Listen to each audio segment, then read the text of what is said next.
Good day, everyone. Let me introduce myself to you all. My name is Willie Kenneth Botani, 18 years old, from Abihilan, San Isidro, Bohol. I am a first-year student of Bohol Island State University, Calapi Campus with a bachelor degree of fisheries. I can speak Tagalog, English, and Bisaya.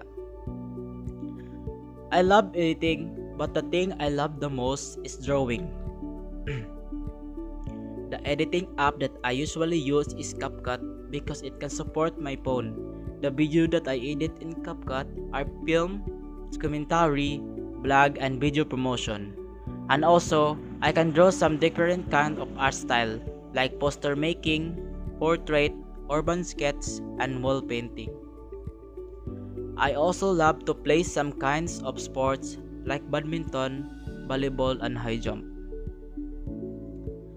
In my senior high school journey, two of my most significant achievements was I'm an honor student and Artist of the Year award. I experienced working in a municipal office at San Isidro Bohol because of our immersion.